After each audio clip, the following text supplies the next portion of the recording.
जय श्री महाकाल, हर हर महादेव। भक्तों, आज की कथा में हम पहले के जैसे ही लेकर आए हैं नई कथा, केदारनाथ धाम की पौराणिक कथा। चलिए इसे विस्तार से जानते हैं। केदारनाथ धाम उत्तराखंड राज्य के रुद्रप्रयाग जिले में स्थित है। यह 12 ज्योतिर्लिंगों में से एक है। 4 धाम तथा पंच केदारों में सर्वोपरि माना जाता है। इसकी कथा पौराणिक, धार्मिक और आध्यात्मिक भावनाओं से भरपूर है। चलिए कथा में प्रवेश करते हैं। जय श्री केदारनाथेश। केदारनाथ की उत्पत्ति की कथा इस प्रकार है कि केदारनाथ धाम से जुड़ी प्रमुख कथा महाभारत काल से संबंधित है। पांडवों का प्रायश्चित महाभारत के युद्ध में विजयी होने के बाद जब पांडव अपने परिजनों और ब्राह्मणों के वध का पाप लेकर व्यथित थे, वे इस पाप से मुक्ति पाने हेतु भगवान शिव की शरण में गए। लेकिन भगवान शिव पांडवों से रुष्ट थे, क्योंकि उन्होंने युद्ध में छल और हिंसा का सहारा लिया था। इसलिए वे भगवान शिव उनसे मिलना नहीं चाहते थे। शिव जी छुपकर उत्तर काशी से केदार आ गए और बैल यानी नंदी के रूप में धारण कर लिया। पांडवों द्वारा शिव की खोज की जाती है।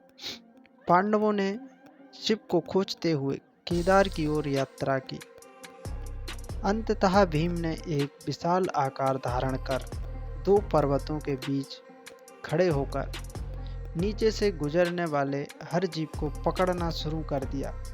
भक्तों, अगर कथा आपको अच्छी लग रही है तो लाइक, शेयर कर सब्सक्राइब करना ना भूलिएगा। तभी एक बैल उस रास्ते से निकलने लगा। भीम ने बैल को पकड़ना चाहा, लेकिन वह बैल भगवान शिव जमीन में धंसने लगे।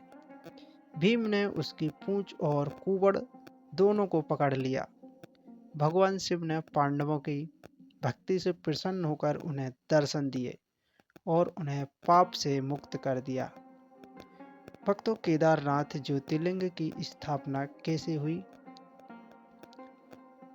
जहाँ भगवान शिव की पीठ यानी कुबड़ प्रकट हुआ, वहाँ केदारनाथ मंदिर की स्थापना हुई। ऐसा माना जाता है कि भगवान शिव के कुबड़ यानी पीठ केदारनाथ धाम में प्रकट हुई और बाहें तुंगनाथ में और मुख रुद्रनाथ में, नभि मध्य महेश्वर में और जटा कल्पेश्वर में प्रकट हुई, ऐसा माना जाता है।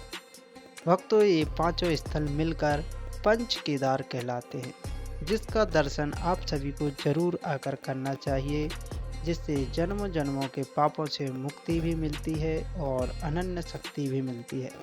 भक्तों, मंदिर का निर्माण और पुनः निर्माण। प्राचीन काल की मान्यताओं के अनुसार केदारनाथ मंदिर का निर्माण पांडवों ने स्वयं करवाया था। इसके बाद 8वीं शताब्दी में आदि शंकराचार्य गुरु जी ने इसका पुनः निर्माण करवाया था और मंदिर के पास ही पूजा पाठ करते हुए समाधि ली थी। भक्तों, प्राकृतिक रहस्य और चमत्कार।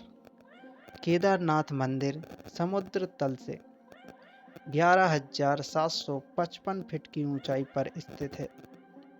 यह 2013 में आई भीषण बाढ़ में पूरा क्षेत्र तहस महस हो गया था, परंतु मंदिर को कोई नुकसान नहीं हुआ। एक बड़ा भारी चट्टान मंदिर के पीछे आकर रुक गई, जिससे मंदिर सुरक्षित रहा। यह केदारनाथ का बहुत बड़ा चमत्कार है। इसे लोग भीमशिला भी कहा जाता है। भक्तों, तीर्थ यात्रा और महत्व। केदारनाथ धाम यात्रा अक्षय तृतीया से शुरू होकर भाई दूज तक चलती है। भारी बर्फबारी के कारण मंदिर सर्दियों में बंद हो जाया करता है और भगवान शिव की मूर्ति को ऊखी मठ से ले जाई जाती है। आध्यात्मिक संदेश। भक्तों, केदारनाथ धाम केवल एक तीर्थ ही नहीं, बल्कि भक्ति, तपस्या, पवित्रता और शिव तत्व का साक्षात प्रतीक है। यहाँ की कठिन यात्रा यह सिखाती है कि ईश्वर की प्राप्ति के लिए तप और श्रद्धा बहुत आवश्यक है। जय